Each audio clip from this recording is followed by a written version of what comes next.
Senjata api diamankan dari lapas ID, diduga akan digunakan napi untuk melarikan diri. Untuk informasi lebih lanjut, kami telah terhubung dengan rekan reporter kami.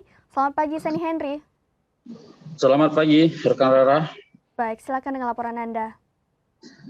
Ya, Assalamualaikum, Saudara Alun dari Kabupaten Aceh Timur. Dapat saya laporkan bahwa petugas lapas Lembaga Pemasyarakatan kelas 2 BID Kabupaten Aceh Timur mengamankan senjata api rakitan jenis FN beserta 8 butir peluru aktif yang diamankan dari dalam lapas tersebut.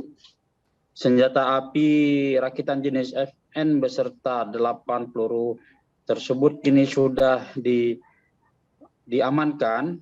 Senjata api rakitan jenis FN beserta 8 peluru aktif tersebut diamankan petugas saat penggeledahan dari depan kamar sel para narapidana yang ditemukan di dalam pot bunga pada Minggu 14 Agustus lalu.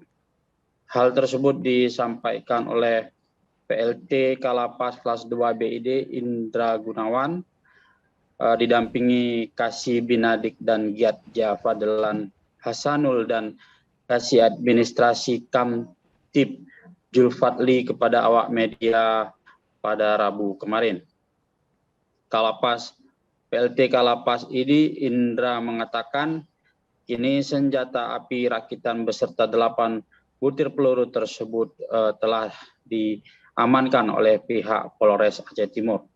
Dari temuan tersebut juga sempat diperiksa 4 orang narapidana, tetapi kini keempat narapidana yang sempat diperiksa tersebut sudah dikembalikan lagi ke lapas ID. Kalapas ID Indra mengatakan sebelum razia dilakukan saat itu sebelumnya petugas lapas mendapatkan informasi bahwa akan ada napi melakukan pelarian menggunakan senjata api.